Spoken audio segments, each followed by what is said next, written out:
All right, folks, here we are. Let me turn my mic on. My mic is on, I think. Test 1, 2, test 1, 2, testing 1, 2. Okay. Got my microphone on, using my new camcorder here to film this. Hopefully I'll be able to get the picture and you'll be able to see me and you'll be able to hear me over my fan I got running over there. I just went and adjusted and leveled this outfeed table for this planer portion. The instruction says something about there's 2 small set screws up underneath it to adjust to bring this outside edge up some. I didn't see any set screws, or at least I couldn't find any. So I've just tightened this down as tight as I could, made sure it was level this way. And of course my garage isn't level, but my garage is sloping this way, so let's see if I can turn it this way and get a level reading. Yeah, okay, it's pretty much level this way. Level enough.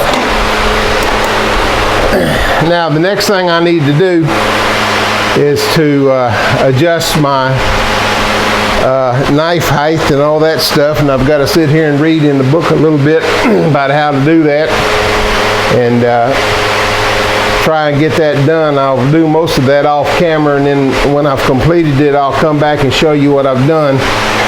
But I need to move this back out of the way. Probably throw this on here to hold it out of the way and adjust this knife. Adjust these knives and adjust this outfeed or infeed table here for the joiner. So I'm going to go ahead and pause the video for now and get my instructions here and reread those for about the 4th time and make sure that I know what I'm doing and see if I can do it. And that tool I had earlier over here that I said I didn't know what it was, a little rectangle, it's the knife adjustment tool. So it lays down across here and you adjust your knives that way. So we'll be back with you in a moment, and I'm hoping this video is coming out all right. I won't know until I play it back, and it'll be too late to make a difference then, won't it? But anyhow, hopefully everything's going to come out all right, and we'll be back with you shortly. I've got my fan running over here. I've got my little air thingy bobber on my microphone, or at least I had it. There it is. And hopefully that'll cut down some of the wind noise. I got to have it running. It's just southeast Texas. It's not that it's so hot, it's just humid. Humider than anything. So anyhow, we'll be back with you shortly. All right, guys, let's try this again here. Still learning this new camera and didn't push the right buttons. Like I was running on my mouth here and talking and nothing was being filmed. So here we go again. I've pulled this off, went through, you have to pull this cover off, which required taking a couple of bolts off here and here and 2 screws down here and here. And I at first thought that the cover was sitting underneath here, and I had to loosen my screws up mounting that mounted the machine to the stand. And I thought, well, that's stupid. So I went ahead and loosened my screws a little bit, and once I got them loosened, I saw these 2 little screws down here. That's what was holding it. So I was going to reduce them from a 7 to a 6, but I'll take it a 6.5. But I went through and followed the instructions the best I could. You're supposed to rotate this blade up here till it's at highest point. Set this gauge on here and make sure that it's laying flat on this outfeed table, and that the height on the blade and the height above the infeed table are the same front to back, which as far as I can tell they are. I don't see any difference. If they're not off enough that I'm going to adjust it at this point. To adjust it, you got 7 little, what do they call them? 7 little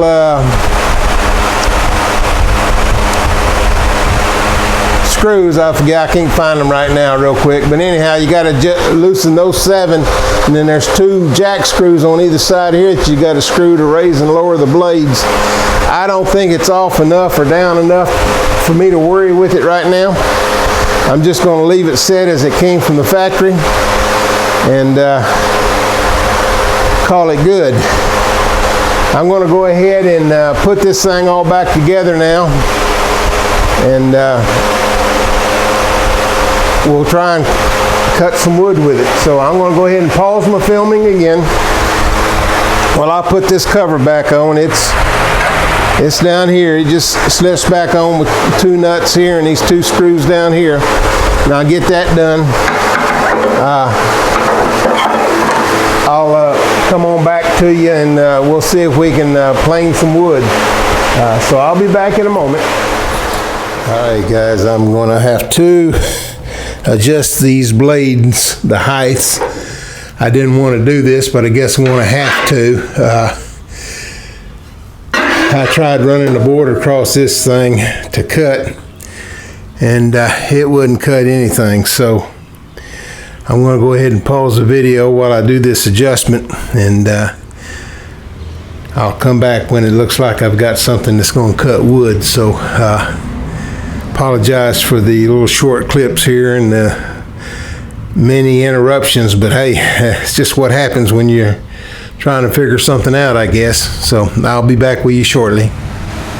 Alright guys, I think this thing's ready to roll. I had to adjust the blades, which meant I had to take everything apart again after I put it back together, because I thought the blades were okay and they weren't.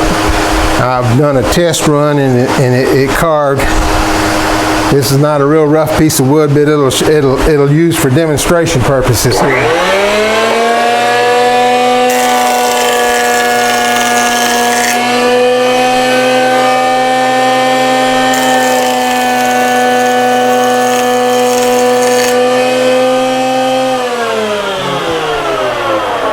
That's just as smooth as can be. I don't see any problems here. This thing was moving on me. That's because I didn't bother locking them. Let's see if I can lock it here. That makes a difference. It should. If these little wheels don't work out the way I want them to, I've got some larger wheels I can put on here and raise this thing up another inch or so. It won't hurt.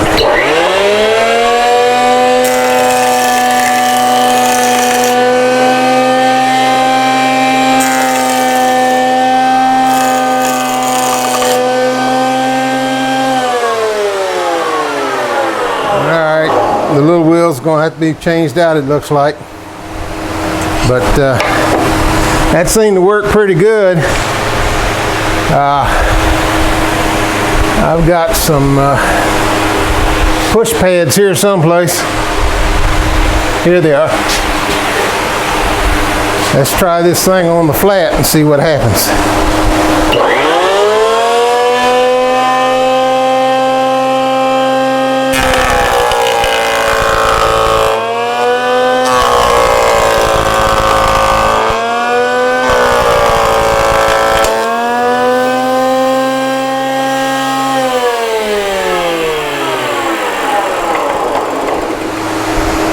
Boy, a lot of snipe here. Let me try that again.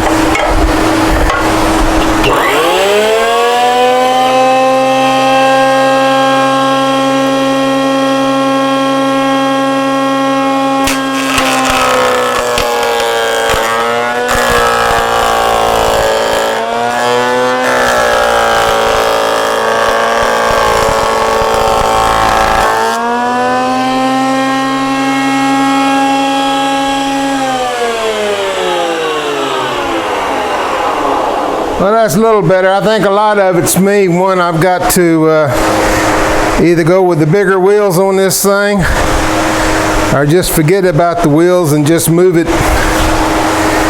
Just put it back on the rubber feet that it came with and just move it around. It's not that heavy. I think I can move it around.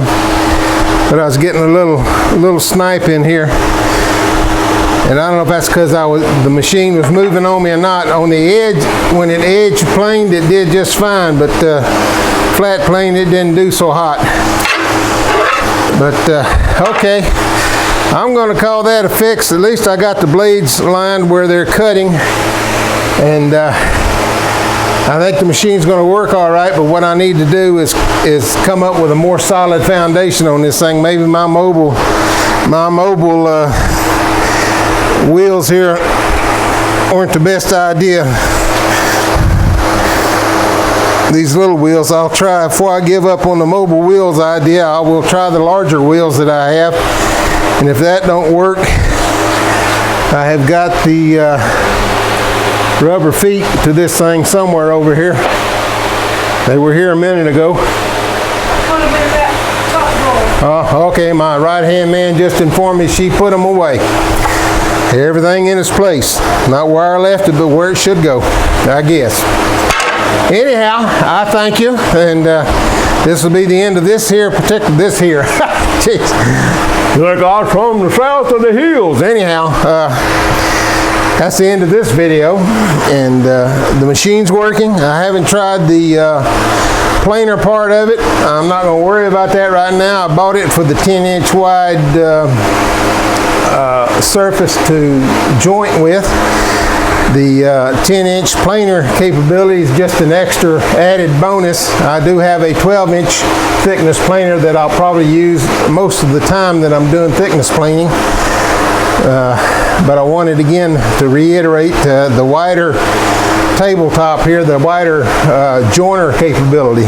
So for now, I'm going to say it's good. I think I'm satisfied with it. Let me try these bigger wheels, see if it's any more solid based on those bigger wheels. If not, we'll go back to the rubber feet and just move it manually. Pick it up and move it instead of rolling it around. But for now, this is the DIY CNC woodworker, and hope you have a real nice day. Talk to you again soon.